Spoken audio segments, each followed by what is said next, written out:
is as soon as you and the kids walk through the door to take off your shoes, and make sure the kids do as well, and try and have a place for them to go. We've got an under the stairs cupboard where we put all of the shoes, but whether it's just in your porch or at your front door, it's great if they can get into the habit taking them off, because shoes carry so many germs. It not only makes your day-to-day cleaning much easier if they're not wearing them, but it can also stop those germs being trapped through your home. And it's also great if you can put them away or in baskets, because if you have a toddler running around or a baby, they love to put anything in their mouths, including shoes. So it's great if they have like a home to go to. Another tip is to wash your hands as soon as you get home, and also get your children to do the same. There are so many germs at school and at nursery that it's important to, as soon as you walk in the door, wash those germs off to just help stop the spread a little bit. And it's also important that they wash their hands for long enough. 20 seconds is the recommended amount of time. So a little hack that we do is while they're washing their hands, we will either sing happy birthday twice or sing one of their favorite nursery rhymes, because that is about 20 seconds. Makes it a bit more fun for them and encourages them to wash their hands. Happy birthday to you. Happy birthday to you. And the last tip that I wanted to share with you was actually sent in by a doctor who is a viewer of my channel. She said if you ever pick up a child from school or nursery and they seem a bit under the weather, maybe they have a bit of a raised temperature, then it's a good idea that when you get them home to change their clothes and even bath them. Viruses can actually live on their clothes from nursery and continue to infect them. So if you can get them off of them and get them cleaned, then that could actually help. Next up, let's talk about the supplies that I use when I want to disinfect my home. Now, obviously, mild cleaners are not going to cut it when you want to be getting rid of germs and bacteria and viruses. So I like to use this cleaner here. This is an antibacterial surface cleanser that kills 99.9% of bacteria and viruses. But I know some people like to make up their own disinfectants by diluting some bleach with water or some Zoflora with water. So whatever your favorite disinfectant is, of course you can use that. It's just really important that you actually read the instructions on the back, because they're all different, and I'm actually guilty of not reading the instructions sometimes. But for this one, you just have to spray this onto your surface and then wipe it down with a damp cloth, but then it's really important that you allow it to dry on its own.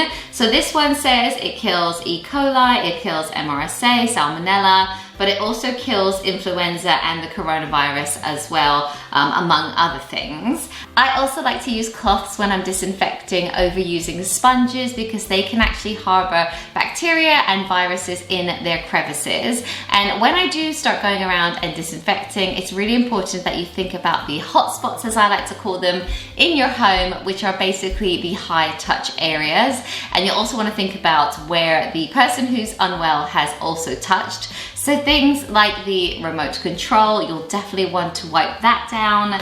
Your phone as well. Apparently we touch our phone up to 2,000 times a day. So this is a place where there could be lots of germs. Also laptops, car door handles, doorknobs in general, cupboard doors. Also good to think about the light switches, the doorknobs, the trash cans, also even things like the toothpaste tubes that will have been touched by the sick person.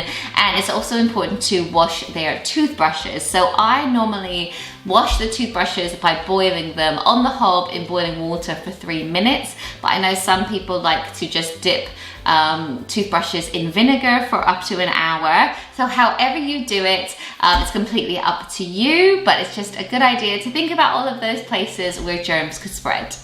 Also, the railing on your staircases, bedside tables, and most technology. But now I'm actually going to go room to room and show you what I clean and disinfect.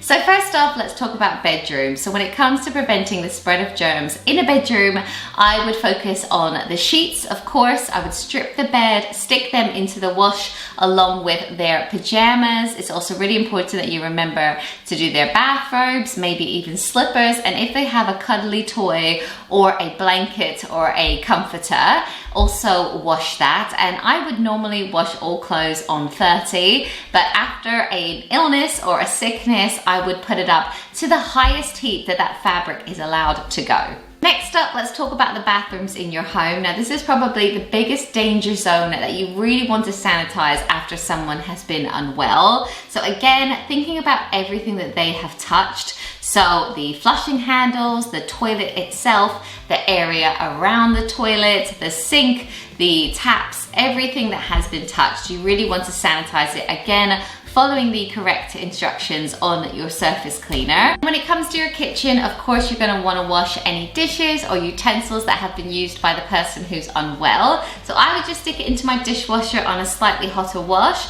But if you don't have a dishwasher, you can disinfect your dishes just by washing it by hand, by using a little bit of bleach and really diluting it with water. Of course, you'll have to read the instructions on the back of your bleach bottle, but that is a way of disinfecting. And then when it comes to the kitchen, I focus on things like the surface areas, as well as the refrigerator door handle, dishwasher handle, any like cupboards or drawers and places again that you touch a lot. And I would also give the bin a wash as well. And the last thing I do in my post-sick clean is to air out the house. So just opening up windows and doors. Even if it's winter, I just find that it's actually really nice to get rid of that stale air and get some fresh air into the home. But anyway, that's all of my tips. I hope you really enjoyed it. Let me know in the comments if there's anything else that you guys do or recommend, and I'll see you in my next one. Bye.